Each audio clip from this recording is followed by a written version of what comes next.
புதுச்சேரியில் இன்று தொடங்கிய 10ஆம் வகுப்பு பொதுத் தேர்வை 15,950 மாணவ மாணவிகள் எழுதுகின்றனர்.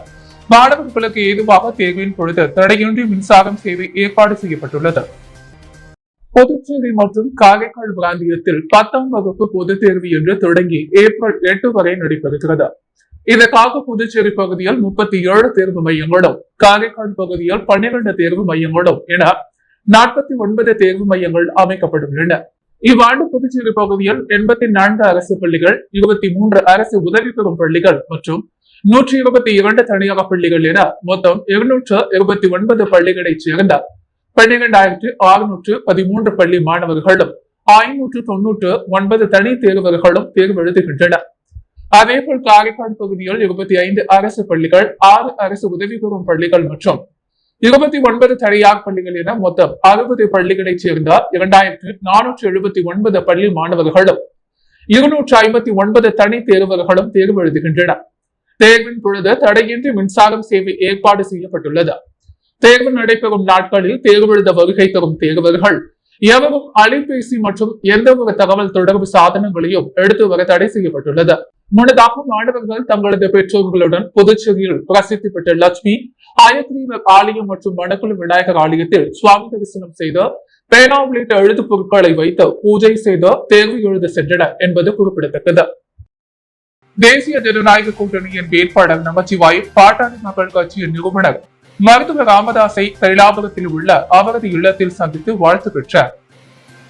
புதுச்சேரியில் தேசிய ஜனநாயக கூட்டணியில் பாஜக சார்பில் அமைச்சர் நமச்சிவாயம் வேட்பாளராக களம் இறங்கியுள்ளார். இந்த நிலையில் அவர் தேசிய ஜனநாயக கூட்டணியில் உள்ள சட்டமன்ற உறுப்பினர்கள், அமைச்சர்கள் ஆகியோர் இல்லங்களில் அவர்களை நேரில் சந்தித்து ஆதரவு திரட்டி வருகிறார். இந்த நிலையில் தேசிய ஜனநாயக கூட்டணியில் அங்கம் வகிக்கும் பாட்டாளி மக்கள் கட்சியின் நிறுவனர் மருத்துவர் ராமதாஸை தைலாபுரத்தில் உள்ள அவரது இல்லத்தில் சந்தித்து வாழ்த்து பெற்றார். தொடர்ந்து புதுச்சேரி மாநிலத்திற்கு பிரச்சாரத்திற்கு வருகை தந்து சிறப்பு செய்யுமாறு அவரிடம் கேட்டுக் கொண்டார். தொடர்ந்து பாமக நிறுவனர் ராமதாஸ் புதுச்சேரி மாநில பாமக அமைப்பாளர் கணபதி மற்றும் நிர்வாகிகளுடன் பாஜக கட்சிக்கு சிறப்பான முறையில் தேர்தல் பிரச்சாரம் செய்து நமச்சிவாயத்தை பாராளுமன்றத்திற்கு அனுப்பி வைக்க சிறப்பான முறையில் செயல்பட வேண்டும் என கட்சி நிர்வாகிகளுக்கு உத்தரவிட்டார். புதுச்சேரி காலாப்பட்டில் புதன்கிழமை முதல் பிரச்சாரம் தொடங்கப்படும் என்று பாஜக வேட்பாளர் நமச்சிவாயம் தெரிவித்தார். வேட்புமனு தாக்கலுக்கு பிறகு செய்தியாளர்களிடம் பாஜக வேட்பாளர் நமச்சிவாயம் கூறும்பொழுது, காலாப்பட்டு சட்டப்பேரவை தொகுதியில் புதன்கிழமை மார்ச் 27 முறைப்படி பிரச்சாரம் தொடங்கப்படும். தொடர்ந்து லாஸ்பேட்டை உள்ளிட்ட இடங்களில் பிரச்சாரம் நடைபெறும். புதுவைக்கு மாநில அந்தஸ்து, நிதி ஆணையத்தில் சேர்ப்பது போன்றவை பிரச்சாரத்தின் முக்கிய அம்சங்களாக இருக்கும். உள்கட்டமைப்பு இளைஞர்களுக்கு வேலை வாய்ப்பு உள்ளிட்ட திட்டங்களை செயல்படுத்த நடவடிக்கை எடுக்கப்படும் என்று பாஜக வேட்பாளர் நமச்சிவாயம் தெரிவித்தார். புதுச்சேரி மதகடிப்பட்டு அரசு கல்லூரி எதிரே கஞ்சா விற்பனையில் ஈடுபட்டவர்களை திருபுவனை போலீசார் கைது செய்து சிறையில் அடைத்தனர். புதுச்சேரி மாநிலம் திருபுவனை காவல் நிலைய எல்லைக்குட்பட்ட மதகடிப்பட்டில் அமைந்துள்ள தனியார் கல்லூரி முன்பு 2 நபர்கள் மாணவர்களுக்கு கஞ்சா விற்பனை செய்வதாக கிடைத்த தகவலின் பெயரில் மேற்கு பகுதி கண்காணிப்பாளர் வம்சித்தரெட்டி உத்தரவின் பெயர்கள் ஆய்வாளர் கீர்த்திவர்மன் தலைமையில் காவல் நிலைய உதவி ஆய்வாளர் இளங்கோ மற்றும் போலீசார் விரைந்து சென்று 2 பேரை கைது செய்தனர். அவரிடம் விசாரணை செய்ததில் மாதீஷ் பெணங்குப்பம், வளவனூர் தமிழ்நாடு மற்றும் சதீஷ் கண்டியாக்குப்பம், கண்டமங்கலம், விழுப்புரம் தமிழ்நாடு என்பதும் விசாரணையில் தெரிய வந்தது. மேலும் அவர்கள் அந்த பகுதியில் உள்ள மாணவர்களுக்கு கஞ்சா விற்பனை செய்து வந்தது தெரிய வந்தது. எனவே அவர்களை கைது செய்த போலீசார் அவர்களிடம் இருந்த சுமார் 110 கிராம் அளவுள்ள கஞ்சா பொட்டலங்களையும் 3 செல்போன்களையும் ஒரு மோட்டார் சைக்கிளையும் பறிமுதல் செய்தனர். பின்னர் இருவரையும் புதுச்சேரி நீதிமன்றத்தில் ஆஜர்படுத்தி சிறையில் அடைத்தனர். மேலும் இது பற்றி போலீசார் கூறுகையில், கல்லூரி மற்றும் பள்ளி பகுதிகளில் இது போன்ற கஞ்சா விற்பனையில் ஈடுபடுபவர்கள் மீது கடுமையான நடவடிக்கை எடுக்கப்படும் என்று தெரிவித்தார். கதிர்காமம் தொகுதி சட்டமன்ற உறுப்பினர் KSP ரமேஷ் பிறந்தநாளை முன்னிட்டு ஒருங்கிணைந்த தனியார் பள்ளி கூட்டமைப்பு சார்பில் அவருக்கு வாழ்த்து தெரிவிக்கப்பட்டது.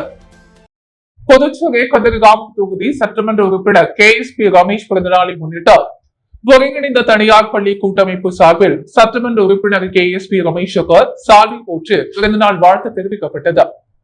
இந்த நிகழ்ச்சியில் ஒருங்கிணைந்த தனியார் பள்ளி கூட்டமைப்பு பொருளாளர் சந்தானம் மற்றும் பொன்னேறு பள்ளி நிர்வாகி ஜானகிராமன், கேசவா உயர்நிலை பள்ளி நிர்வாகி ஜானகிராமன், காமராசர் உயர்நிலைப் பள்ளி நிர்வாகி அழகேசன், அழகப்பா உயர்நிலைப் பள்ளி நிர்வாகி ராமசாமி, எஸ்எஸ்பி பள்ளி நிர்வாகி கீர்த்தி மற்றும் தனியார் பள்ளி நிர்வாகிகளும் இந்நிகழ்ச்சியில் கலந்து கொண்டு சட்டமன்ற உறுப்பினருக்கு வாழ்த்து தெரிவித்தனர்.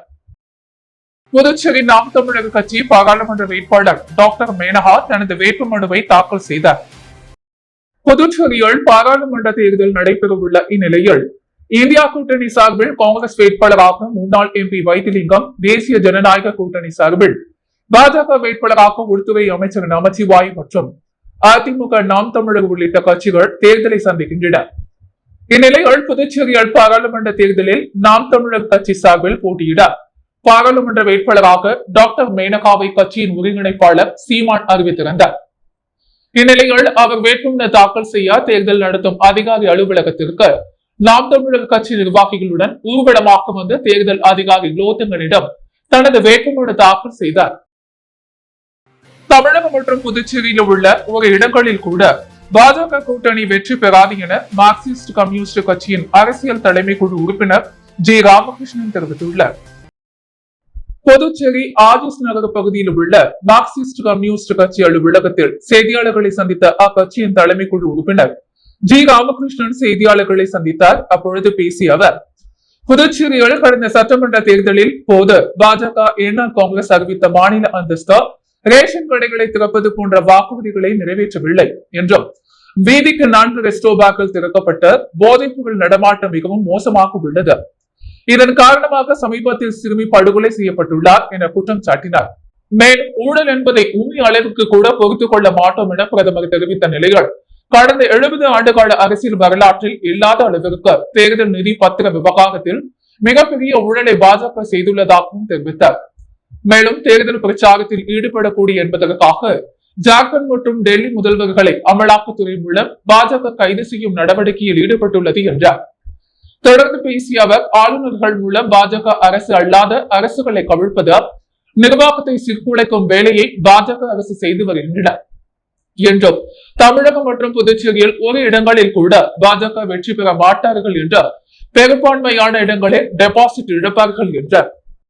புதுச்சேரி கடலூர் பிரதான சாலை சோதனை சாவடியில் பெயரளவில் சோதனைகளை மேற்கொள்ளும் காவலர்களால் பொதுமக்கள் வாகன ஓட்டிகள் அதிருப்தி அடைந்துள்ளனர்.